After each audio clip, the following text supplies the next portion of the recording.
तुम्हा सर्वांचं पुन्हा एकदा मनापासून स्वागत आहे कम्प्युटरच्या आपल्या या नवीन सेशनमध्ये। तर एकदा मला पटकन सर्वांनी सांगायचं आहे, ऑडिओ व्हिडिओ सर्व क्लिअर आहे, आवाज सर्वांना व्यवस्थित येतोय आणि स्क्रीन व्यवस्थित सर्वांना दिसते का? तर कालचं जे लेक्चर आहे आपण त्या लेक्चरमध्ये कम्प्युटर विषयी जे इंट्रोडक्शन आहे, म्हणजे कोणते टॉपिक महत्त्वाचे आहेत, कोणत्या टॉपिकवर आपल्याला विशेष फोकस करायचा आहे आणि प्रश्न हे कशा पद्धतीने येऊ शकतात, हे सर्व आपण कालच्या लेक्चरमध्ये बघितले बरं का। म्हणजेच महत्त्वाचे टॉपिक कशा पद्धतीने अभ्यास करायचा आहे आणि आपल्याला जास्तीत जास्त मार्क्स मिळवण्यासाठी काय करायचं आहे, हे सर्व आपण ऑलरेडी कालच्या लेक्चरमध्ये बघितलेलं आहे। आजच्या लेक्चरमध्ये आपल्याला आता ॲक्च्युअल शिकायला सुरुवात करायची। सुरुवातीचं जे लेक्चर आहे त्यामध्ये आपण बघणार आहोत की कम्प्युटरचा इतिहास काय आहे, आलं लक्षामध्ये, म्हणजे कम्प्युटरचं बेसिक पासून सर्व माहिती घ्यायची आहे।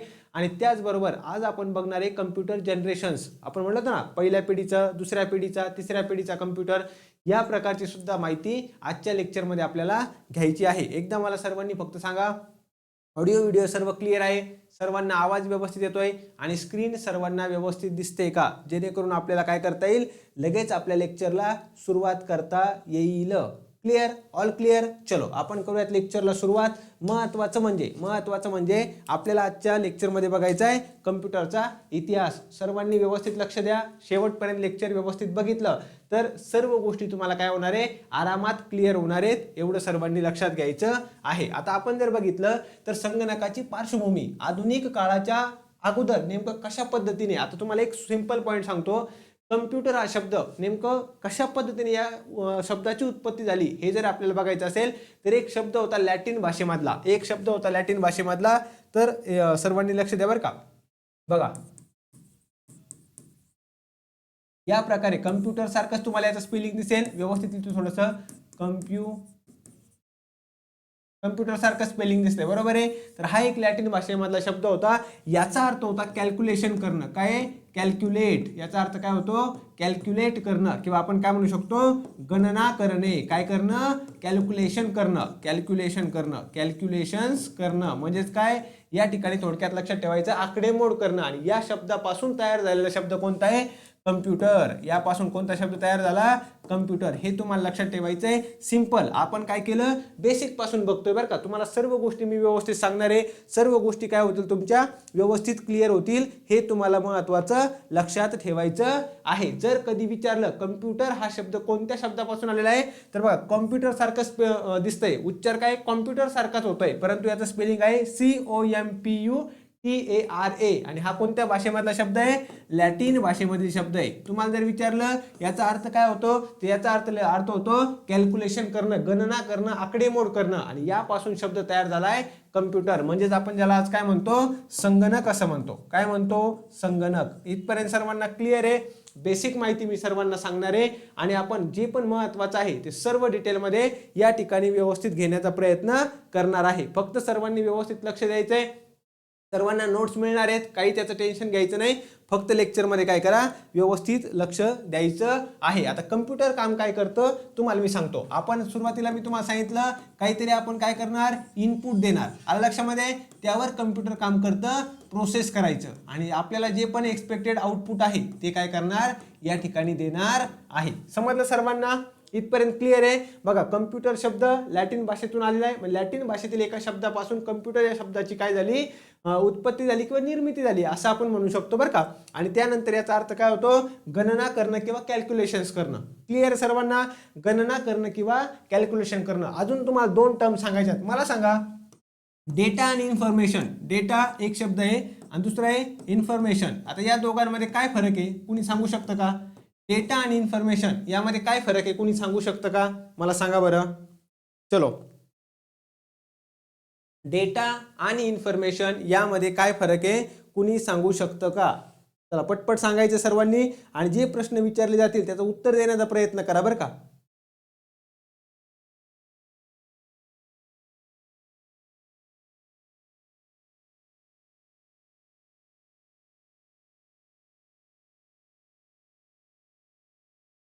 डेटा आणि इन्फॉर्मेशन यामध्ये काय फरक आहे, तुम्हाला काय वाटतं बरं, डेटा आणि इन्फॉर्मेशन हे दोन शब्द मी तुम्हाला सांगितले, या दोन शब्दामध्ये तुम्हाला काय फरक वाटतोय,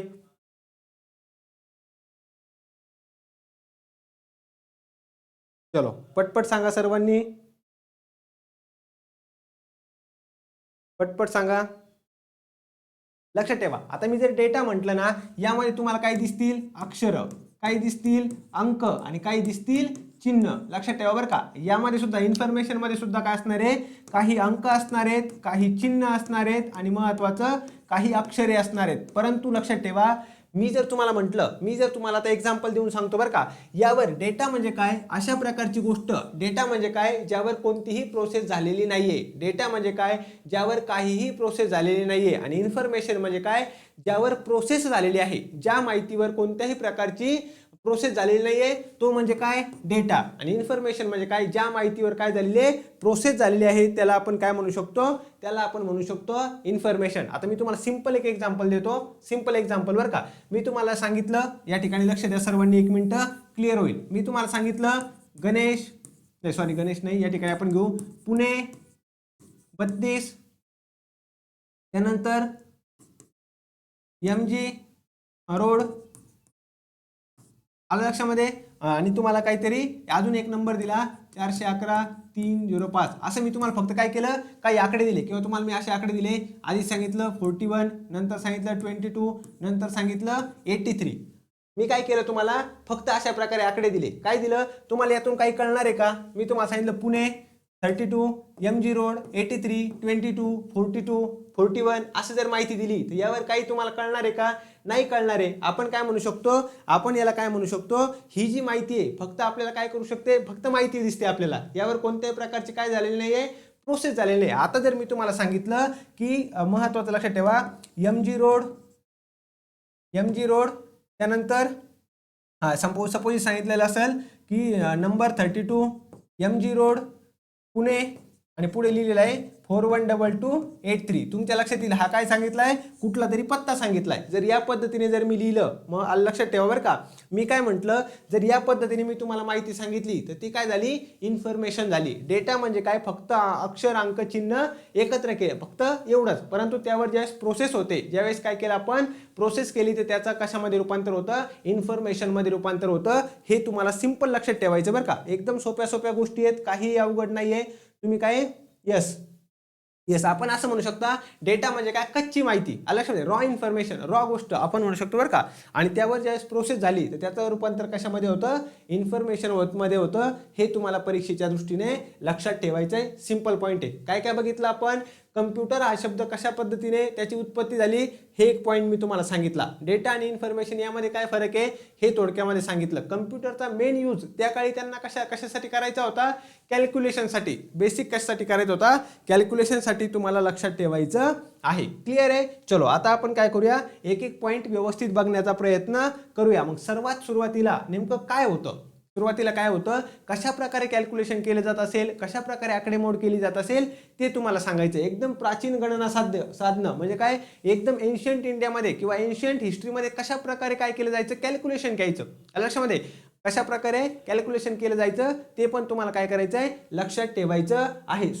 एकदम सुरुवातीला जर बघितलं ना, हे हाड दिसतंय बघा तुम्हाला. काय दिसतंय, एखाद्या प्राण्याचं वगैरे कशाचं तरी हाड आहे लक्षामध्ये. तर या हाडाचा वापर करून काय केलं जायचं, गणना केली जायची. हे तुम्हाला विचारणार नाहीये, परीक्षेला तुम्हाला विचारलं जाणार नाहीये. फक्त मी सांगण्याचा प्रयत्न करतोय, समजून घेण्याचा प्रयत्न सर्वांनी करायचा आहे. काय सगळ्यात सुरुवातीला काय केलं जायचं, जी आपण जर बघितलं 20,000 इसवी सन पूर्व 20,000 हे खूप जुनं झालं बरं का. या काळामध्ये ज्यावेळेस कॅल्क्युलेशन केलं जायचं त्यावेळेस अशा प्रकारे हाडांचा वापर केला जायचा. कशाचा वापर केला जायचा, हाडांचा वापर केला जायचा. काही काळानंतर आपण जर बघितलं मेसोपोटेमिया या ठिकाणी एक प्राचीन संस्कृती होती. जसं आपली हडप्पा संस्कृती आहे ना, तसंच मेसोपोटेमिया या ठिकाणी एक संस्कृती होती, प्राचीन संस्कृती. त्या ठिकाणी कोणती पद्धत वापरली जायची ही लक्षात ठेवा. अबॅकस जे म्हणतो ना, आजकाल खूप जास्त प्रचलित आहे. तुम्ही बघितलं असेल, लहान मुलांना सुद्धा क्लास लावले जातात त्याचे, लक्षामध्ये. मग ती पद्धत वापरली जायची कधी, तर मेसोपोटेमियन या ठिकाणी, मेसोपोटेमिया जी सभ्यता होती, जी संस्कृती होती, त्या ठिकाणी ही पद्धत वापरली जायची. लक्षात ठेवायचं, मूलभूत गणितासाठी याचा वापर केला जायचा. आलं लक्षामध्ये सर्वांना.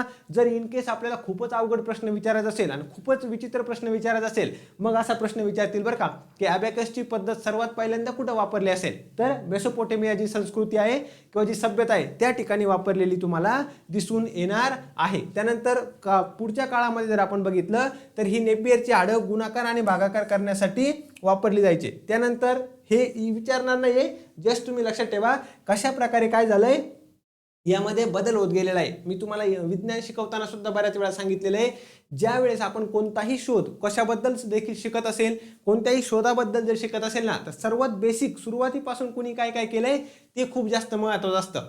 सर्वात जर तुम्ही बघितलं, जसं की पिरियडिक टेबल आहे, आवर्त सारणी आपण शिकलोय, तर आवर्त सारणी, आधुनिक आवर्त सारणी हेनरी मोसले यांनी बनवली, बरोबर एक नाही. पण त्यांच्या अगोदर ती आवर्त सारणी बनवण्यासाठी प्रयत्न कुणी कुणी केले होते ते सुद्धा खूप जास्त महत्त्वाचं असतं. सर्वात सुरुवातीला कुणीतरी प्रयत्न केला, मग त्यांच्या प्रयत्नामध्ये काहीतरी त्रुटी राहिल्या, त्यानंतर अजून पुढची कुणीतरी स्टेप घेतली, मग त्यांच्यामध्ये काही त्रुटी राहिल्या, त्यानंतर कुणीतरी पुढची स्टेप घेतली. म्हणजे एका शास्त्रज्ञाने सुरुवातीला जे कार्य केलंय त्यांच्या कार्यामध्ये एक एक स्टेप काय गेलं, दुसरे शास्त्रज्ञ पुढे गेलेत, त्याच्या पुढे गेलेत अजून, असं करता करता हे आजचं मॉडर्न जग आहे, बरोबर एक नाही. मला सांगा, मोबाईलचे जर आपण बघितलं, सुरुवातीलाच तुमच्याकडे असे 5G अँड्रॉइड वगैरे मोबाईल होते का? नव्हते. त्यावेळेस असे मोबाईलच नव्हते, एकदम बेसिक मोबाईल होता, त्यामध्ये चेंज होत होत काय आजचा मोबाईल तयार झाला, बरोबर एक नाही. हे तुम्हाला काय करायचंय, लक्षात ठेवायचं आहे. आपण जर बघितलं, आता इथं महत्वाचं, पहिले यांत्रिक बेरीज व वजाबाकी करण्याचं पहिले यंत्र कोणतं होतं हे लक्षात ठेवा. हे यंत्र तुम्हाला दिसतंय, याला आपण यांत्रिक कॅल्क्युलेटर असं म्हणतो. यांत्रिक कॅल्क्युलेटर जे आहे परीक्षेच्या दृष्टीने तुम्हाला महत्त्वाचं लक्षात ठेवायचं, हे कशासाठी होतं, कॅल्क्युलेशन करण्यासाठी होतं. कशासाठी, कॅल्क्युलेशन. आणि ब्लेझ पास्कल यांनी बनवलं होतं बरं का. कोणी बनवलं होतं, पास्कल नावाच्या व्यक्तीने. हे एक फ्रेंच व्यक्ती होते, लक्षात घ्या. पास्कल नावाचे एक व्यक्ती होते, फ्रेंच व्यक्ती, त्यांनी बनवलेलं आहे, म्हणून याचं नाव काय, पास्कलाइन. इथे दिसतंय का, पास्कलाइन. जर तुम्हाला कधी विचारलं पहिलं यांत्रिक कॅल्क्युलेटर कोणतं, कॅल्क्युलेटर आपल्याला माहिती आहे, हे आकडेमोड करण्यासाठी वापरतो आपण, आलं लक्षामध्ये, कॅल्क्युलेशन करण्यासाठी कॅल्क्युलेटर वापरतो. सगळ्यात पहिल्यांदा जे मशीन म्हणू शकतो आपण किंवा यांत्रिक कॅल्क्युलेटर म्हणू शकतो, हे कोणी बनवलं होतं, पास्कल यांनी बनवलं होतं. त्यांचं नाव होतं ब्लेझ पास्कल. हे एक फ्रेंच व्यक्ती होते, ब्लेझ पास्कल यांनी बनवलं, म्हणून याचं नाव काय पडलंय, पास्कलाइन असं पडलं. काय नाव पडलं, पास्कलाइन. हे सुद्धा तुम्हाला लक्षात ठेवायचं आहे. जर आपण बघितलं, पुढे आलो तर स्टेप रेकनर यांनी अजून एक मशीन बनवलं. कुणी, स्टेप रेकनर. आता सुरुवातीला पास्कलाइन हे जे मशीन होतं ना, किंवा ब्लेझ पास्कल यांनी जे मशीन बनवलं होतं, हे बेसिक कॅल्क्युलेशन करायचं. बेसिक कॅल्क्युलेशन म्हणजे काय, बेरीज वजाबाकीपर्यंत करायचं. सुरुवातीला बघा बरं का, बेरीज वजाबाकीपर्यंत आलं, त्यानंतरचं जे मशीन बनवलं ते काय करायला लागलं, स्टेप रेकनर यांनी बनवलेलं. ते काय करायचं, बेरीज करायचं, वजाबाकी करायचं, गुणाकार करायचं, भागाकार पण करायचं. म्हणजे काय झालं, हे अजून एक स्टेप पुढे गेलेले आहेत, अजून एक स्टेप पुढे गेलेले आहेत.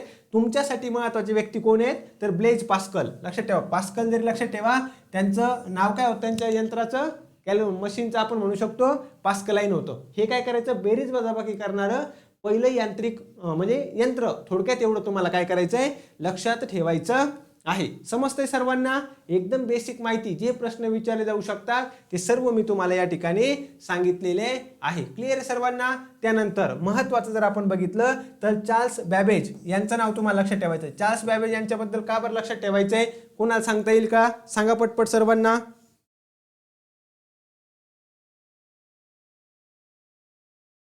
चला सांगा पटपट.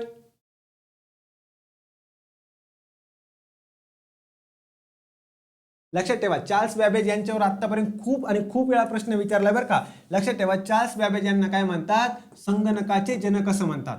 लक्षात ठेवा सर्वांनी, संगणकाचे जनक कोण आहेत, संगणकाचे जनक कोण आहेत, असा जर प्रश्न विचारला तर चार्ल्स बॅबेज. आता यांनी जे यंत्र तयार केलं होतं ना, त्याचं नाव होतं डिफरन्स इंजिन. त्याचं नाव काय होतं, डिफरन्स इंजिन किंवा डिफरन्शिएट इंजिन असं नाव होतं बरं का. हे पण तुम्हाला लक्षात ठेवायचं आहे. जर अवघड प्रश्न विचारायचा असेल तर तुम्हाला विचारला जाईल की चार्ल्स बॅबेज यांनी जो कम्प्युटर बनवला होता किंवा त्याचं जे यंत्र बनवलं होतं त्यांनी, त्याचं नाव काय होतं, डिफरन्स इंजिन किंवा डिफरन्शिएट इंजिन नावाचं होतं. यांचा मूळ उद्देश काय होता, कॅल्क्युलेशन किंवा गणितीय आकडेमोड जी आहे ना, ही वेगवान करायची. लक्षामध्ये काय करायचं, वेगवान करायची, आणि थोडीशी कॉम्प्लिकेटेड जे आकडेमोड असेल त्यासाठी त्यांनी बनवलेलं होतं. तर डिफरन्स इंजिन किंवा डिफरन्शिएट इंजिन ज्याला आपण म्हणतो, हे काय करायचं की जे आपण म्हणू शकतो की जास्तीत जास्त डिफिकल्ट कॅल्क्युलेशन असेल किंवा वेगवान कॅल्क्युलेशन असेल ते करण्यासाठी बनवलेलं हे महत्त्वाचं यंत्र होतं. आणि चार्ल्स बॅबेज यांना काय म्हणतात, चार्ल्स बॅबेज यांना म्हणतात संगणकाचे जनक. परीक्षेच्या दृष्टीने काय अतिशय महत्त्वाचं आहे, काय अतिशय महत्त्वाचं. सुरुवातीपासून समजतंय सर्वांना. आपण काय बघतोय, संगणकाचा इतिहास. संगणक हे कॉम्प्युटर आहेत नावाच्या बघा आता स्पेलिंग कम्प्युटर सारखं, फक्त स्पेलिंग वेगळे, प्रोनाऊन्सिएशन जर बघितलं तर कम्प्युटर सारखं दिसतंय आपल्याला, बरोबर आहे. लॅटिन शब्द होता त्यापासून कम्प्युटर हा शब्द आला आणि महत्वाचं याचा अर्थ काय होतो किंवा याचा कम्प्युटर याचा अर्थ होतो कॅल्क्युलेट करणं, कॅल्क्युलेशन करणं, गणना करणं किंवा मोजमाप करणं, थोडक्यामध्ये आकडेमोड करणं, इतकं लक्षात ठेवा. सुरुवातीला जर बघितलं तर कशा पद्धतीने काय केलं होतं, कॅल्क्युलेशन करण्यासाठी काय काय वापरलं जायचं. तुम्हाला दोनच व्यक्ती यामध्ये पूर्ण लक्षात ठेवायचे. एक आहे ब्लेज पास्कल, ज्यांनी पहिले यंत्र बनवलं होतं कॅल्क्युलेशन करण्यासाठी, ज्याचं नाव काय होतं पास्कलाइन. आणि दुसरी व्यक्ती तुम्हाला लक्षात ठेवायचे चार्ल्स बॅबेज, ज्यांच्या यंत्राचं नाव काय होतं डिफरन्स इंजिन किंवा डिफरन्शिएट इंजिन. आणि महत्त्वाचा पॉईंट आहे, त्यांना म्हणतात संगणकाचे जनक. त्यांना काय म्हणतात, संगणकाचे जनक. हे तुम्हाला परीक्षेच्या दृष्टीने लक्षात ठेवायचं आहे. इथपर्यंत क्लिअर आहे. चला, कुणाला काही प्रश्न असेल तर सांगा. चला पटपट सांगा. आलं लक्षामध्ये. आता मी तुम्हाला सांगतो बरं का काय होतं. यांनी चार्ल्स बॅबेज यांनी जे यंत्र बनवलं होतं ना, त्याला होते एकूण 5 पार्ट होते. चार्ल्स बॅबेज यांनी काय केलं होतं, 5 पार्ट असलेलं एक बनवलं होतं बरं का. म्हणजे 5 पार्ट म्हणजे काय, प्रत्येक पार्टचं एक वेगवेगळे काम असणार आहे, बरोबर आहे. सर्वांना समजतंय, आलं लक्षामध्ये. बघा काय होतं, 5 पार्ट होते. यांनी जे यंत्र बनवलं होतं किंवा याला डिफरन्स इंजिन किंवा डिफरन्शिएट इंजिन म्हणतात, 5 पार्ट. एक काय करायचा, माहिती साठवायचा. एक काय करायचा, माहिती स्टोरेज करायचा. एक काय करायचा, माहिती आपण जर बघितलं आकडेमोड करायचा. लक्षात ठेवा, एक म्हणजे माहिती स्टोअर करण्यासाठी, आपण म्हणू शकतो मेमरीचं काम, स्टोअर करण्यासाठी. एक काय काम करायचा, ती आकडेमोड, प्रॉपर आकडेमोड करण्यासाठी, बरोबर आहे. एक पार्ट काय करायचा, ती माहिती स्वीकारण्यासाठी. आपण काहीतरी इनपुट देतोय ना, मग ती माहिती सुद्धा काय करावी लागायचे, यस, बरोबर आहे. समजतंय ना सर्वांना. चार्ल्स बॅबेज यांचे 5 पार्ट, यांच्या यंत्राचे 5 पार्ट. एक काय करायचा, ती माहिती स्टोअर करून ठेवणं बरं का थोडक्यात. दुसरा काय, ती माहिती स्वीकारणं. तिसरा पार्ट काय करणार, आकडेमोड करणं. आकडेमोड म्हणजे आपण याला काय म्हणू शकतो, प्रॉपर कॅल्क्युलेशनचं काम करणार.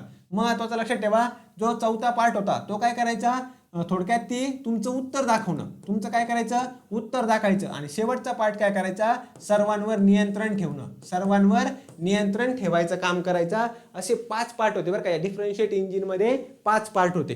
समजतंय सर्वांना, क्लिअर आहे इथपर्यंत. चलो क्लिअर. आपण जाऊयात पुढे. महत्वाचं लक्षात ठेवा, ऍड लॅवलेस हे नाव पण तुम्ही लक्षात ठेवू शकता बरं का. या पहिल्या प्रोग्रामर आहेत. काय विचारतील तुम्हाला प्रश्न काय काय विचारले जाऊ शकतात, की पहिले यांत्रिक कॅल्क्युलेटर कोणी तयार केलं, ब्लेज पास्कल यांनी. काय नाव होतं, पास्कलाइन होतं. हे काय करायचं, बेरीज आणि वजाबाकी करायची. ॲडव्हान्स मध्ये जर विचारलं तर स्टेप रेकनर नाव लक्षात ठेवायचं. संगणकाचे जनक कुणाला म्हणतात, तर चार्ल्स बॅबेज यांना म्हणतात. कोणतं यंत्र बनवलं होतं, डिफरन्स इंजिन किंवा डिफरन्शिएट इंजिन बनवलं होतं. त्याला किती पार्ट होते, 5 पार्ट. एक माहिती स्वीकारणार, एक माहिती स्टोअर करणार, एक आकडेमोड करणार, एक त्यानंतर ती माहिती दाखवणार आणि एक नियंत्रण ठेवणार, बरोबर आहे की नाही. म्हणजे थोडक्यात इनपुटचं एक, आउटपुटचं एक, त्यानंतर कंट्रोलचं एक असेल. त्यानंतर आपण जर बघितलं स्वीकारण्यासाठी एक माहिती आणि मेमरी सारखं स्टोरेजचं एक काम करणार. सिंपल आहे. आणि पहिल्या प्रोग्रामर कोण, असा जर प्रश्न विचारला, पहिल्या प्रोग्रामर कोण, तर ऍड लॅवलेस हे त्यांचं नाव आहे. इथपर्यंत सर्व गोष्टी क्लिअर आहेत का, मला पटपट सांगायचं आहे. नाही, पार्ट्सवर प्रश्न नाही विचारणार ना तुम्हाला. पार्ट्स कोणते होते असा प्रश्न विचारलाच जाणार नाहीये. मी तुम्हाला एक्स्ट्राचं सांगितलंय ते. समजलं सर्वांना. नाही बघा, पार्ट्स कोणकोणते असं तुम्हाला विचारणार नाहीयेत, असं विचारणार नाही बरं का. पार्ट्स कोणकोणते असं विचारणार नाहीये. डायरेक्ट विचारतील संगणकाचे जनक कुणाला म्हणतात. थोडासा अवघड प्रश्न विचारायचा तर डिफरन्स इंजिन नाव विचारतील. मी प्रत्येक गोष्ट 2-2, 3-3 वेळा रिवाइज करतोय. का बरं, कारण की ह्या ज्या थोड्याशा किचकट गोष्टी आहेत तुम्हाला इथंच कळायला पाहिजे, इथंच क्लिअर झाल्या पाहिजे आणि इथंच आपल्याला काय झालं पाहिजे, लगेच समजलं पाहिजे. म्हणजे घरी जाऊन फक्त रिवाइज करायचं, प्रश्न उत्तर सोडवायचे, झालं आपलं काम.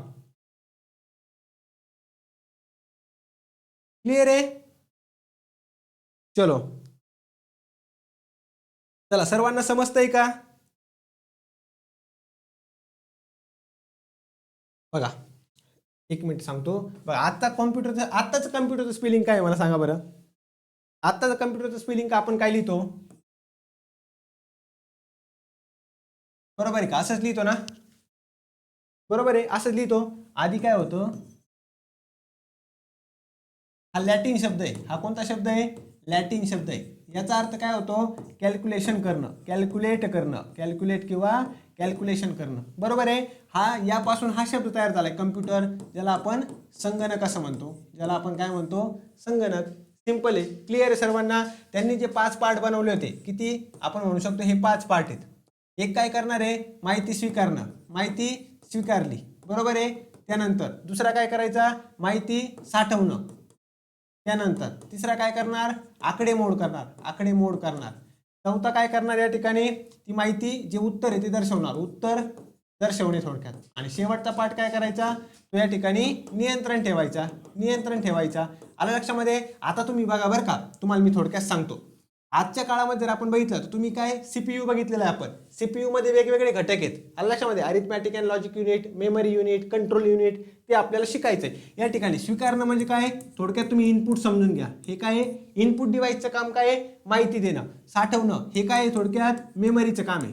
हे काय काम आहे, मेमरी स्टोरेज करणं ना.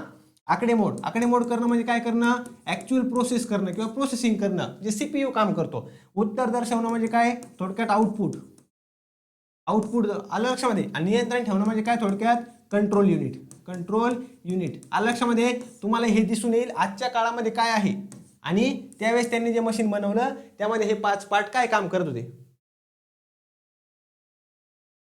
आलं लक्षामध्ये. समजतंय ना सर्वांना. 100% माझा उद्देश असा आहे की एकही प्रश्न आपला चुकला नाही पाहिजे, हा मेन उद्देश आहे आपला. आलं लक्षामध्ये. हे झाले 1 2 3 4 5. म्हणजे काय, त्यावेळेस त्यांनी कसं मशीन बनवलं होतं आणि आजच्या काळामध्ये आपण कसं त्याला काय करू शकतो, त्यामध्ये कंपॅरिझन करू शकतो, ते पण या ठिकाणी मी तुम्हाला सांगितलेलं आहे. समजलं, क्लिअर आहे. चलो, आपलं झालंय आता कम्प्युटरचा थोडक्यात जे बेसिक होतं ते मी तुम्हाला सांगितलं बरं का. क्लिअर आहे. आता जाऊयात आपण थोडंसं पुढे. पुढे जर बघितलं तर पुढे लक्षात ठेवायचं, हे 2 व्यक्ती तुम्हाला कोण कोण सांगितले होते, चार्ल्स बॅबेज आणि लेव्हलेस. हे दोनही नावं लक्षात ठेवायचे. आतापर्यंत वेगवेगळ्या एक्झामला खूप वेळा यांचे नावं विचारलेले आहेत. जे मी सांगतो की खूप जास्त महत्त्वाचं आहे, समजून घ्या, ते खूपच जास्त महत्त्वाचं आहे मग आपल्यासाठी. आलं लक्षामध्ये.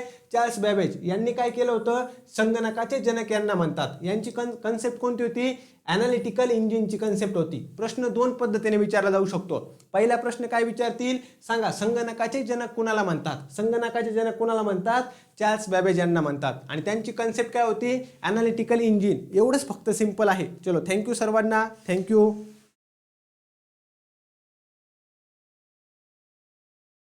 आलं लक्षामध्ये. क्लिअर आहे. आता हे ॲनालिटिकल इंजिन जे आहे ना, मी तुम्हाला सुरुवातीला सांगितलं ना, डिफरन्शिएट इंजिन किंवा डिफरन्स इंजिन नावाचं होतं बघा इथं. हे बघा, हे तुम्हाला येतं या ठिकाणी. डिफरन्स इंजिन नावाचं त्यांनी यंत्र बनवलं होतं. चार्ल्स बॅबेज यांनी काय केलं, या यंत्रामध्ये भरपूर सुधारणा केल्या आणि नंतर काय बनवलं त्यांनी, नंतर बनवलं त्यांनी हे आपलं ॲनालिटिकल इंजिन. लक्षामध्ये. ॲनालिटिकल इंजिन बनवलं. परीक्षेच्या दृष्टीने तुम्हाला लक्षात ठेवायचं. आता मी मगाशीच सांगितलं बघा, आधुनिक जे आपलं संगणक आहे, आजचं जे मॉडर्न कम्प्युटर आहे, त्यामधले पार्ट आणि आधीचे पार्ट सांगितलं होतं की नाही, input, output, memory, control unit. जे मी सांगितलं बघा इथं, इथं जे सांगितलं तेच एक नाही, इनपुट, आउटपुट, कंट्रोल, मेमरी आणि प्रोसेस. जे अगोदरच्या डिफरन्स इंजिनमध्ये होते ना, डिफरन्स इंजिनमध्ये जे पार्ट होते ते आजच्या काळामध्ये जर तुम्ही कम्पेअर केले तर हेच दिसतील. आणि तुम्हाला लगेच पुढे आलंय, हे दिसतं या ठिकाणी अशा प्रकारे काय इथं. क्लिअर सर्वांना. महत्त्वाचं आहे. डिफरन्स इंजिन जर बघितलं, डिफरन्स इंजिनचं काम काय होतं, खूप सारे जर अवघड कॅल्क्युलेशन करायचं असेल किंवा खूप सारे कॅल्क्युलेशन एकत्र करायचे असतील तर त्या ठिकाणी काय आहे, डिफरन्स इंजिन काम करायचं. बरोबर आहे. ॲनालिटिकल इंजिनची कन्सेप्ट कोणाची होती, चार्ल्स बॅबेज यांनी काय केलं, डिफरन्स इंजिनमध्ये भरपूर सारे चेंजेस करून ॲनालिटिकल इंजिन बनवलं. हे सर्वांना समजलं. 100% प्रश्न विचारतात. मी तुम्हाला म्हटलं जे खूप जास्त महत्त्वाचं आहे ते, तर चार्ल्स बॅबेज यांच्या हे ॲनालिटिकल इंजिनसाठी अल्गोरिदम कोणी लिहिलं, तर ते लिहिलं होतं ॲड लेव्हलेस यांनी. पहिली प्रोग्रामर कुणाला म्हणतात असा प्रश्न जर विचारला तर ॲड लेव्हलेस. लक्षात ठेवा, होतं काय माहिती का, होतं काय की चार्ल्स बॅबेज यांच्याबद्दल खूप वेळा प्रश्न विचारलाय. थोडासा अवघड प्रश्न विचारायचा असला किंवा युनिक प्रश्न विचारायचा असला, पहिली प्रोग्रामर विचारतील. लेव्हलेस हे नाव तुम्हाला काय करायचंय, लक्षात ठेवायचंय. परीक्षेच्या दृष्टीने महत्त्वाचं आहे. आता इथून पुढं खरं काय झालं, कम्प्युटरचं खरं युग सुरू झालं किंवा कम्प्युटरबद्दल खऱ्या गोष्टी समजायला सुरुवात झाली. का बरं, आत्तापर्यंत जे आपण शिकलो ना त्याच्यामध्ये तुमची एक गोष्ट लक्षात आली असेल, काय की कम्प्युटरचा यूज जो आहे, कम्प्युटरची जी गरज आहे ही प्रामुख्याने कशाबद्दल होती, कॅल्क्युलेशनसाठीच होती. कम्प्युटर बनवलंच कशाला होतं, कॅल्क्युलेशनसाठी होतं. आलं लक्षामध्ये? सुरुवातीपर्यंत सांगतो बरं का, आत्तापर्यंत जे आपण शिकलोय तिथं तुमच्या लक्षात येत आहे का? कम्प्युटरचं मी दुसरं काय सांगितलं का? कॅल्क्युलेशन आकडेमोड, कॅल्क्युलेशन आकडेमोड इतकंच आपण बोलतोय. ह्या ज्यावेळेस पहिलं यांनी अल्गोरिदम लिहिलं, महत्त्वाचं त्यावेळेस समजलं की कम्प्युटर आकडेमोड कॅल्क्युलेशनच्या पण पुढचं खूप जास्त काम करू शकतो. आलं लक्षामध्ये? म्हणजे संगणकाची काय पॉवर आहे, संगणक काय, कम्प्युटर काय काय करू शकतो हे त्यावेळेस समजलं. बरोबर आहे. पुढे जर आपण बघितलं, प्रोग्रामिंगची संकल्पना कुणी मांडली होती? ही तर ॲड लॅवलेस यांनी मांडली होती. लक्षात ठेवा बरं का, आपण म्हणतो ना की आत्ताचे जे IT इंजिनियर वगैरे आहेत ते काय करतात? प्रोग्राम्स वगैरे लिहितात. ते प्रोग्रामवर सगळं कम्प्युटरचे वेगवेगळ्या ज्या पण गोष्टी बनतायत, आलं लक्षामध्ये? सगळ्या गोष्टी काय प्रोग्रामिंगवर चालू आहेत. तर प्रोग्रामिंगची संकल्पना कोणी मांडली होती? तर लॅवलेस यांनी मांडली होती. हे तुम्हाला काय करायचं आहे? लक्षात ठेवायचं आहे. इथपर्यंत सर्वांना क्लिअर आहे? सर्वांना सर्व गोष्टी समजतायत? मला तरी असं वाटतंय सर्वांना सर्व क्लिअर असणार आहे. जाऊयात आपण पुढे जर बघितलं तर ॲलन ट्युरिंग यांना काय लक्षात ठेवायचं यांच्याबद्दल? आधुनिक संगणकशास्त्राचे जनक. लक्षात घ्या बरं का. आता मी तुम्हाला काय सांगणार आहे ते लक्षात ठेवा. जर तुम्हाला संगणकाचे जनक विचारले, चार्ल्स बॅबेज सांगायचे. आलं लक्षामध्ये? पहिलं यंत्र कुणी बनवलं होतं, यांत्रिक मशीन कुणी बनवलं होतं कॅल्क्युलेशन करण्यासाठी? त्यांचं नाव काय? पास्कल होतं, ब्लेज पास्कल. बरोबर आहे की नाही? त्यानंतर पहिल्या प्रोग्रामर कुणाला म्हणतात? लॅवलेस यांना म्हणतात. हे लक्षात ठेवा बरं का. म्हणजे त्यांनी प्रोग्रामिंगची संकल्पना पण मांडली होती. आणि महत्त्वाचं म्हणजे हे जे पॉईंट सांगितले ते लक्षात ठेवा. मग जर तुम्हाला प्रश्न विचारला, आधुनिक संगणकशास्त्राचे जनक कुणाला म्हणतात? आधुनिक संगणकशास्त्राचे जनक कुणाला म्हणतात? ॲलन ट्युरिंग यांना म्हणतात. परीक्षेच्या दृष्टीने तुम्हाला काय महत्त्वाचं लक्षात ठेवायचं आहे. समजतं इथपर्यंत? जे सोपं आहे, जे महत्त्वाचं आहे ते सर्व सोपं करून सांगण्याचा काय करतोय मी? प्रयत्न करतोय. महत्त्वाचं लक्षात ठेवा या ठिकाणी ट्युरिंग टेस्ट आणि ट्युरिंग मशीन यावर प्रश्न शक्यतो विचारणार जाणारच नाहीये. फक्त तुम्हाला डायरेक्ट प्रश्न काय विचारतील? आधुनिक संगणकशास्त्राचे जनक कुणाला म्हणतात? तर ॲलन ट्युरिंग यांना म्हणतात. नाही, मी तुम्हाला सांगितलं ना, संगणकाचे जनक जर विचारलं तर चार्ल्स बॅबेज संगणकाचे जनक, आणि आधुनिक संगणकशास्त्राचे जनक विचारलं तर ॲलन ट्युरिंग. म्हणून मी काय करतोय, खूप जास्त डीपमध्ये जात नाही बरं का. जे प्रश्न आपल्याला विचारले जाणार आहे, ज्यावर प्रश्न विचारले जाऊ शकतात तेच मी सांगण्याचा प्रयत्न करतोय. इथं इन्फॉर्मेशन मी भरपूर सारी घेतलेली आहे, पण महत्त्वाचं म्हणजे काय, मी इतकं डीपमध्ये जात नाही. आता हे ट्युरिंग मशीन जे आहे हे काय करणार आहे? कोणत्याही प्रकारच्या गणना पद्धतीचं अनुकरण करणार आहे. कोणत्याही प्रकारे कॅल्क्युलेशन करायचं त्याचं काय करणार आहे? अनुकरण करणार आहे. आणि दुसरं महत्त्वाचं, ट्युरिंग टेस्ट म्हणजे काय महत्त्वाचं, की यंत्र जे आहे, यंत्र हे मानवासारखं काम करू शकतं की नाही, म्हणजे मानवासारख्या बुद्धिमत्तेचा वापर करू शकतं की नाही, अशा प्रकारची टेस्ट. इतकं डीपमध्ये कोणी जाऊ नका. फक्त लक्षात ठेवा, संगणकाचे जनक कोण? Charles Babbage. आधुनिक संगणकशास्त्राचे जनक कोण? Alan Turing. हे दोन नावं तुम्हाला काय करायचे? लक्षात ठेवायचे आहेत. हे आपल्यासाठी आजचं काय महत्त्वाचं आहे. आता हा जो पार्ट मी या ठिकाणी तुम्हाला सांगणार आहे तो खूप सारा महत्त्वाचा आहे बरं का. खूप आणि खूप जास्त महत्त्वाचा आहे. काय सांगितलं तुम्ही? संगणकाच्या निर्मितीचा इतिहास, ज्याला आपण काय म्हणतो? संगणकाच्या पिढी, वेगवेगळ्या पिढी किंवा जनरेशन्स. हा प्रश्न परीक्षेच्या दृष्टीने महत्त्वाचा आहे. सर्वांनी व्यवस्थित इकडे लक्ष द्या, तुम्हाला काय होतील? सर्व गोष्टी क्लिअर होणार आहे. समजलं? लक्षात घ्या. मी काल पण तुम्हाला सांगितलं होतं इंट्रोडक्शनच्या लेक्चरमध्ये, आत्ता पण सांगतो की आपण ज्या परीक्षेची तयारी करतोय ना, तर त्या परीक्षेचं काय असतं? एक चौकट असते. बरोबर आहे की नाही? एक चौकट असते, त्याच्या बाहेर आपल्याला जायचं नाही. बरोबर आहे? तुम्हाला प्रश्न ज्या पद्धतीचे विचारणार ते सगळे कव्हर होणार. तुमचा एकही प्रश्न आपल्या लेक्चरच्या बाहेर जाणार नाही, एवढं मी गॅरंटेड तुम्हाला सांगतो. पण आपल्याला कुणालाही कम्प्युटर इंजिनियर व्हायचं नाही, IT प्रोग्रामर व्हायचं नाही, लगेच कोडिंग करत बसायचं नाहीये. त्यामुळे आपल्याकडे लेक्चरचा टायमिंग असतो लिमिटेड. बरोबर आहे की नाही? आपल्याला तितक्या लेक्चरमध्ये काय करायचं आहे? सर्व टॉपिक संपवायचे आहेत, रिव्हिजन घ्यायची आहे, प्रश्न उत्तराचा सराव घ्यायचा आहे. त्यामुळे खूप जास्त एकदम इंजिनिअरिंगच्या लेवलचे शिकवायची आपल्याला आवश्यकता नाहीये. समजलं? क्लिअर आहे? लेक्चर स्टॉप होतंय का? मला एकदा सर्व सांगा बरं. कुणाला अजून वाटतंय का लेक्चर स्टॉप होतंय? मला तर सर्व क्लिअर वाटतंय. मला सर्व क्लिअर वाटत आहे. क्लिअर? बरोबर आहे. चलो आता लक्षात ठेवायचे तुम्हाला, सगळ्यात सुरुवातीला मी काय म्हणलं होतं? ॲबॅकस हे कुठं होतं? मेसोपोटेमिया नावाची जी सभ्यता होती किंवा संस्कृती होती त्या ठिकाणी ॲबॅकस वापरलं जायचं कॅल्क्युलेशन करण्यासाठी, गणना करण्यासाठी. त्याच्यानंतर काय आलं? ॲनालिटिकल इंजिन आलं. कुणाचं आलं?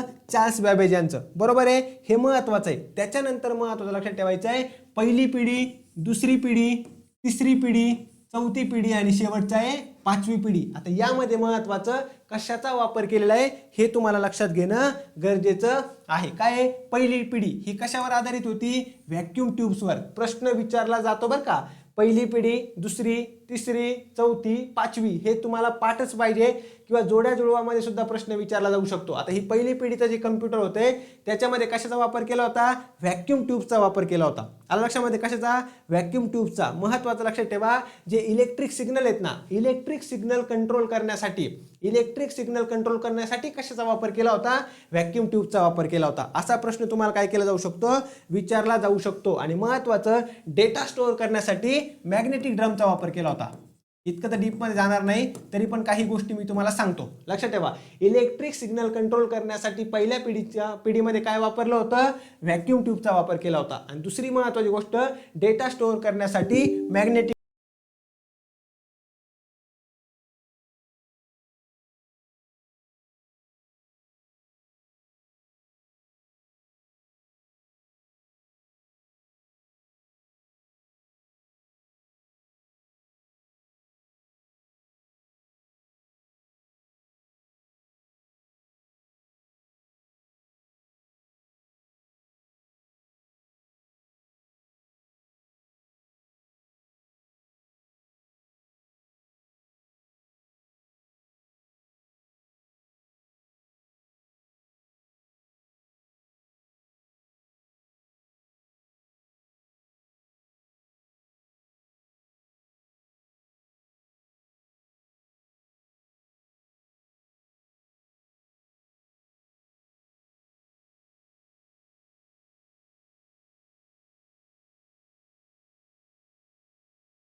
दिसतंय का सर्वांना लेक्चर? सांगा बरं.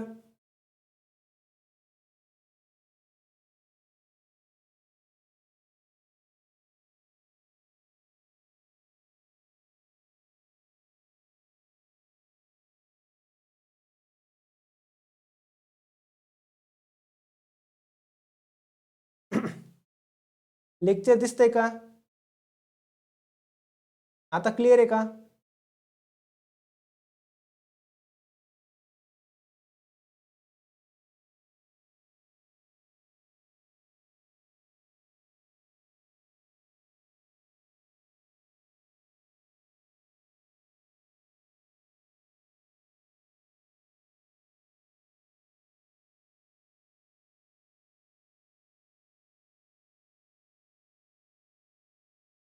आता क्लिअर आहे का? मला सांगा बरं.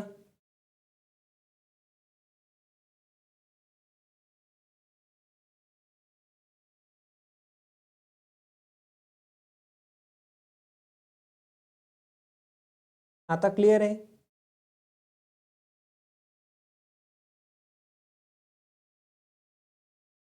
चलो, आता क्लिअर आहे? तर लक्षात ठेवा, मी काय सांगत होतो, पहिल्या पिढीचा कम्प्युटर व्हॅक्यूम ट्यूबचा वापर कशासाठी केला होता?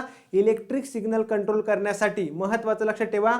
बघा, परत सांगतो, आपली जे कम्प्युटरच्या जनरेशन्स आहेत, तुम्हाला प्रश्न विचारला जाऊ शकतो, पहिली पिढी कशावर आधारित होती? व्हॅक्यूम ट्यूब्सवर. महत्त्वाचं आहे की इलेक्ट्रिक सिग्नल कंट्रोल करण्यासाठी कशाचा वापर केला जायचा? व्हॅक्यूम ट्यूबचा. आणि डेटा स्टोअर करण्यासाठी, डेटा स्टोअर करण्यासाठी काय वापरलं जायचं? मॅग्नेटिक ड्रम वापरले जायचे. बरोबर आहे? हे जर आपण बघितलं, सुरुवातीचे जे कम्प्युटर होते हे आकाराने खूप जास्त मोठाले होते बरं का. आणि महत्त्वाचं म्हणजे त्यातून खूप जास्त उष्णता निर्माण करायचे. काय करायचे?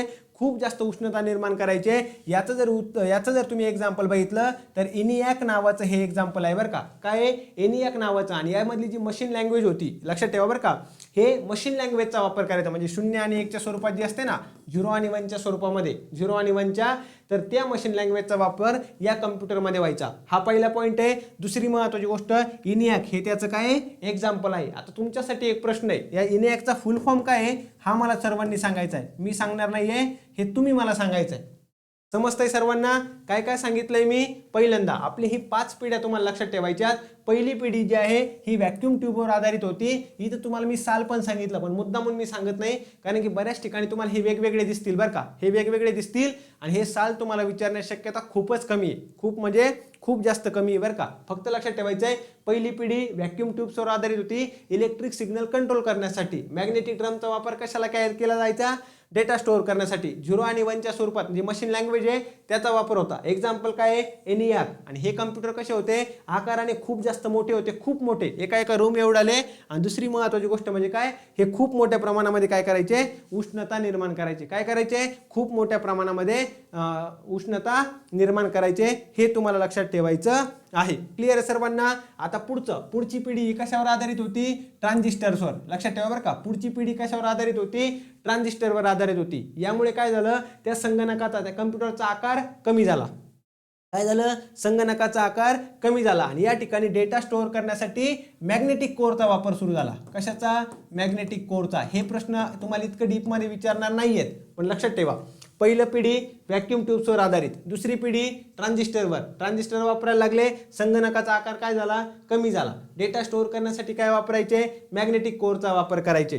याचं एक्झाम्पल आपण लक्षात ठेवायचे. तुम्हाला काय आहे हे महत्त्वाचं? IBM 1401. IBM 1401 हे तुम्ही काय करू शकता? एक्झाम्पल पण शक्यतो विचारणार नाही, पण तरी पण मी तुम्हाला एक एक्झाम्पल या ठिकाणी सांगतो. क्लिअर आहे सर्वांना? आलं लक्षामध्ये? आता तिसरं जे आहे, यामध्ये कशाचा वापर केला जायचा? इंटिग्रेटेड सर्किटचा वापर केला जायचा बरं का. लक्षात ठेवायचं. जसं जसं पुढे आलो ना आपण, जसं जसं पुढे आलो तसं काय झालं? संगणकाचा आकार कमी व्हायला लागला. पहिल्यामध्ये काय वापरलं होतं? Vacuum tubes. आकार खूप जास्त मोठा होता. नंतर ट्रान्झिस्टर वापरले, आकार कमी झाला. नंतर ICs वापरल्या. IC म्हणजे इंटिग्रेटेड सर्किट वापरल्या. तिसऱ्या पिढीमध्ये आकार काय झाला? अजून कमी झाला. महत्त्वाचं तुम्हाला लक्षात ठेवायचं आहे. समजलं इथपर्यंत? क्लिअर आहे? त्यामध्ये आता ही जी आहे, यामध्ये कोबोल असेल, फोटॉन असेल, या लँग्वेजचा वापर सुरू झाला बरं का. लक्षात ठेवा, मी काय सांगितलं होतं? सगळ्यात पहिल्यांदा मशीन लँग्वेजचा वापर होता. आता तिसऱ्या पिढीपर्यंत येईपर्यंत काय करण्यात आलं? ही फोटॉन किंवा कोबोल. लक्षात ठेवा, काय? फोटॉन किंवा कोबोल या प्रकारच्या जर आपण बघितलं, लँग्वेजचा वापर सुरू झाला. आणि यामध्ये काय वापरलं होतं? Integrated circuit. 99% प्रश्न काय विचारणार? आत्ताच सांगतो. पहिली पिढी कशावर आधारित होती? Vacuum tube. दुसरी पिढी कशावर? ट्रान्झिस्टर. तिसरी कशावर? ICsवर. तरी पण मी काय करतोय? थोडीशी एक्स्ट्राची माहिती तुम्हाला देतोय बरं का. प्रत्येक पिढीनुसार जसं जसं आपण पुढे जाऊ तसं काय झालं? तसं त्याच्यामध्ये त्या कम्प्युटरचा आकार हा कमी होत गेलेला आहे. कम्प्युटरचा आकार काय झाला? कमी होत गेलेला आहे. महत्त्वाचं लक्षात ठेवा. आणि जसं जसं आपण पुढे येत जाऊ तसं ते कम्प्युटर काय झाले? फास्ट होत गेले. लक्षामध्ये फास्ट काम करायला लागले. सुरुवातीला आकार मोठा, काम स्लो. नंतर आकार लहान होत गेला, काम फास्ट होत गेलं. हे तुम्हाला काय करायचंय? लक्षात ठेवायचं आहे. क्लिअर सर्वांना? त्यानंतर महत्त्वाचं जर आपण बघितलं, चौथी पिढी कशावर आधारित होती? मायक्रो प्रोसेसरवर आधारित होती. चौथी पिढी ही जर आपण बघितलं, मायक्रो प्रोसेसरवर आधारित होती. परीक्षेच्या दृष्टीने लक्षात ठेवायचं. क्लिअर सर्वांना? आता या चौथ्या पिढीनंतर वैयक्तिक वापरासाठी संगणक, इंटरनेट यांचा काय, कम्प्युटर, इंटरनेट असेल, याचा वापर हा चालू झालेला आहे. क्लिअर सर्वांना? आलं लक्षामध्ये? आणि सध्याची पिढी जी आहे ही आर्टिफिशियल इंटेलिजन्स म्हणजे आत्ताची आणि भविष्य, हे काय? वर्तमान आणि भविष्याची पिढी असं म्हणतात, की पूर्ण भविष्य काय असणार आहे? AI वर असणार आहे असं म्हणतात ना. तर ती आहे 5वी पिढी. आलं लक्षामध्ये तुम्हाला? त्यामध्ये कृत्रिम बुद्धिमत्ता, आर्टिफिशियल इंटेलिजन्स आणि क्वांटम कम्प्युटिंग. महत्त्वाचं लक्षात ठेवा. यामध्ये जर आपण बघितलं तर आता तुम्ही AI ला काय, ChatGPTवर आपण म्हणतो ना, काही पण माहिती टाकली ते स्वतः बुद्धी वापरून काय करतं? त्यावर काहीतरी मार्ग काढून देतं, सोल्युशन देतं. बरोबर एक नाही? म्हणजे स्वयं अध्ययन, निर्णय घेण्याची क्षमता आणि भविष्यातील तंत्रज्ञान हे यातले महत्त्वाचे घटक आहेत. समजलं सर्वांना? क्लिअर आहे? इतके फक्त पॉईंट काय करायचे होते तुम्हाला व्यवस्थित लक्षात ठेवायचे होते. यात प्रश्न काय विचारतील? पहिली पिढी, दुसरी पिढी, तिसरी पिढी, चौथी पिढी आणि पाचवी पिढी या पिढ्या किंवा या जनरेशन जे असतील या कशावर आधारित होत्यात? 99% हाच प्रश्न तुम्हाला काय करणार आहे? विचारला जाणार आहे. सर्वांनी लक्षात घ्यायचं आहे. सर्वांना समजतंय? सर्वांना क्लिअर होतंय? चलो जायचं पुढे. मग पुढे काय अजून बघून घेऊया. महत्वाचं ENIAC या ठिकाणी आलंय. पहिलं इलेक्ट्रॉनिक जनरल पर्पज संगणक. प्रश्न डायरेक्ट विचारला जाऊ शकतो बरं का. आता आपल्याला महत्वाचे टप्पे बघायचे आहेत. काही महत्वाचे टप्पे आहेत जे तुम्हाला परीक्षेला काय केले जाऊ शकतात? विचारले जाऊ शकतात. सगळ्यात पहिलं काय आहे? ENIAC याचा फुल फॉर्म काय सांगितलं होतं सर्वांनी? Electronic numerical integrator and computer. Electronic numerical integrator and computer. पहिले इलेक्ट्रॉनिक जनरल पर्पज संगणक कोणतं? काय विचारतील प्रश्न? पहिलं इलेक्ट्रॉनिक जनरल पर्पज कम्प्युटर कोणतं? ENIAC. कधीचं आहे? 1946चं आहे. कधीचं आहे? 1946चं. हे आपल्याला परीक्षेच्या दृष्टीने महत्वाचं आहे. पहिला मायक्रो प्रोसेसर कोणता? अशा प्रकारे जर प्रश्न विचारला तर इंटेल 4004. खूप सारी माहिती घेतलेली स्लाइडवर, पण जी परीक्षेच्या दृष्टीने आपल्याला महत्वाची तीच सांगतो बरं का. आता तीच सांगतो. हे सर्वांनी काय करायचं?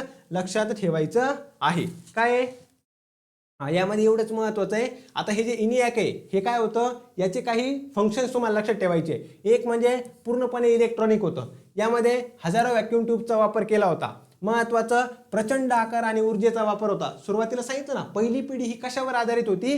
व्हॅक्यूम ट्यूब्सवर आधारित होती. आलं लक्षामध्ये? यामध्ये काय केलं? हे इलेक्ट्रॉनिक म्हणजे जरी इलेक्ट्रॉनिक असेल तर यामध्ये व्हॅक्यूम ट्यूबचा खूप जास्त वापर केल्यामुळं काय झालं? आकार खूप जास्त मोठा झाला आणि हे खूप जास्त जर आपण बघितलं उष्णता निर्माण करणार होतं. आलं लक्षामध्ये? गुंतागुंत म्हणजे कॅल्क्युलेशन जर आपण म्हणू शकतो की कॅल्क्युलेशन करण्यासाठी एकदम किचकट कॅल्क्युलेशन असेल तरी ते काय करायचं? यावर सॉल्व्ह करायचं. हे तुम्हाला महत्वाचं लक्षात ठेवायचं आहे. एकाच मेमरीमध्ये डेटा आणि प्रोग्राम साठवण्याची पद्धत सर्वात पहिल्यांदा कशामध्ये होती? ENIAC मध्ये होती. राहील सर्वांना लक्षात? हे विचारणार नाहीयेत पण तरी थोडंसं एक्स्ट्राचं मी तुम्हाला ऑलरेडी सांगून ठेवतो बरं का. परीक्षेच्या दृष्टीने काय महत्वाचं आहे. आता आपण जर बघितलं CPU, हे मी तुम्हाला आत्ता सांगत नाही, पुढे जाऊन आपल्याला शिकायचं CPUचे कोणकोणते पार्ट्स आहेत, CPU कशा पद्धतीने काम करतो हे सर्व आपल्याला. त्यानंतर इनपुट डिव्हाइस कोणतं, आउटपुट डिव्हाइस कोणतं हे आपल्याला नंतर बघायचंच आहे. क्लिअर सर्वांना? त्यामुळे हा पार्ट आत्ता मी काही सांगत नाही. हे जितकं इम्पॉर्टंट होतं ते तुम्हाला सांगितलेलं आहे. नाही इयर विचारण्याची शक्यता कमी, कारण की काय होतं इयर थोडेसे चेंज झालेले दिसतात नाही का, कुठे कुठे चेंज झालेले दिसतात. त्यामुळे इयर विचारण्याची शक्यता कमी आहे. जरी तुम्हाला विचारलं रफली पूर्ण जरी विचारलं तरी एक अप्रॉक्सिमेटली विचारतील. जसं की आपण या ठिकाणी घेतलेलं आहे अप्रॉक्सिमेटली, मी सुद्धा घेतलेलं आहे 1940 ते 56 पहिली पिढी, 56 ते 63 दुसरी पिढी, 64 ते 71 तिसरी पिढी, 71 ते आतापर्यंत जर बघितलं काही ठिकाणी 71 ते 2010 दिलंय चौथी पिढी, आणि 2010च्या पुढे आपण जर बघितलं पाचवी पिढी असं सुद्धा दिलेलं आहे. किंवा काही ठिकाणी असं पण दिलंय की ही जी येणारी पाचवी पिढी आहे ही भविष्यामध्ये असणार आहे. काय सांगितलं? भविष्यात येईल ही पिढी असं. त्यामुळे शक्यतो इयर नाही विचारणार तुम्हाला, कशावर काय आधारित आहे हे मात्र 100% विचारलं जाऊ शकतं. समजलंय? क्लिअर आहे? चलो ENIAC बद्दल सांगितलं मी तुम्हाला.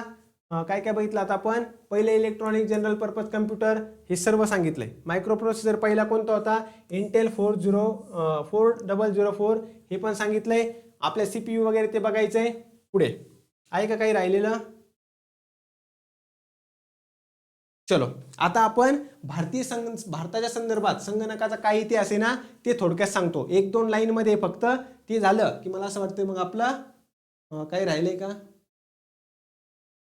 बस 2 स्लाइड राहिल्यात, त्या तुम्हाला व्यवस्थित सांगतो थोडक्यात. महत्वाचं काय काय आणि काय काय प्रश्न विचारले जाऊ शकतं. भारतातला पहिला संगणक कोणता? HEC2M 1956चा. कुठे होता? कोलकाता या ठिकाणी स्थापित करण्यात आला होता बरं का. आणि हा एक मेन फ्रेम संगणक होता.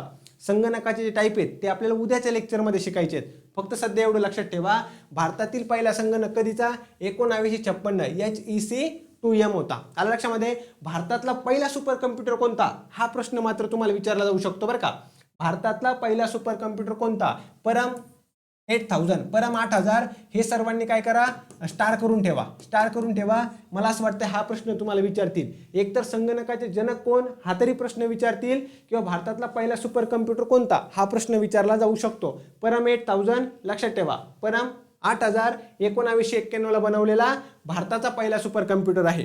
भारताचा पहिला सुपर कम्प्युटर कुणी बनवला होता किंवा याचे शिल्पकार कोणाला म्हणतात? डॉक्टर विजय भटकर. आणि कुणी बनवला होता? सिडॅकने बनवला होता. कुणी बनवला होता? सिडॅकने. तुम्हाला विचारतील भारतातील पहिला सुपर कम्प्युटर सुपर कम्प्युटर कुणी बनवला होता किंवा त्याचे जनक कोण आहे असा प्रश्न विचारला डॉक्टर विजय भटकर. सुपर कम्प्युटरचं नाव काय आहे? तर परम 8000. कुणी बनवला होता? सिडॅकने बनवला होता. ही सुद्धा माहिती तुम्हाला काय करायची आहे?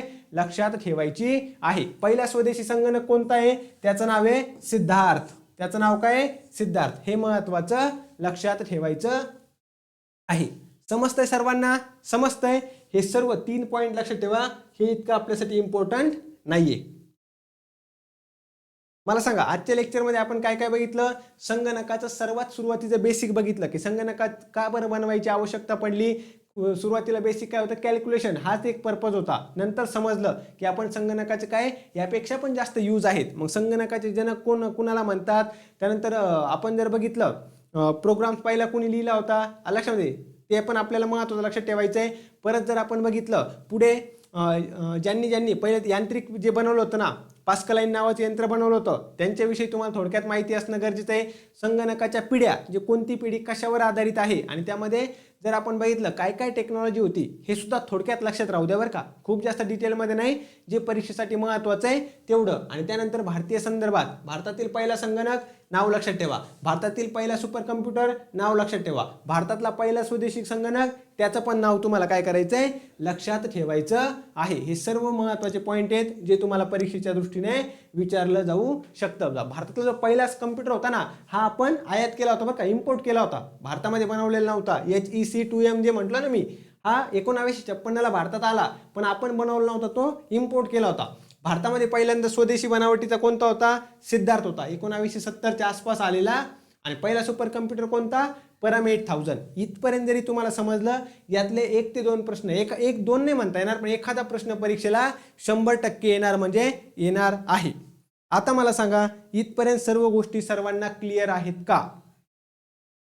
इथपर्यंतच्या सर्व गोष्टी सर्वांना क्लिअर आहेत का? जे जे महत्त्वाचं आहे ते सर्व सांगण्याचा व्यवस्थित प्रयत्न या ठिकाणी मी केलेला आहे. सर्वांना समजलंय? काय काय सांगितलंय ते सर्वांना समजलंय? जे इम्पॉर्टंट होतं ते सर्वांनी लक्षात ठेवायचं आहे.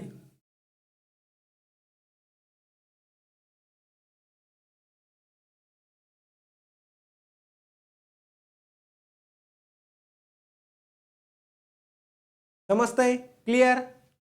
सर्व क्लिअर आहे? यस. मला असं वाटतं सर्व गोष्टी आपण व्यवस्थित बघत आहोत. हे तुम्हाला परीक्षेच्या दृष्टीने काय ठरेल? महत्त्वाचं ठरणार आहे.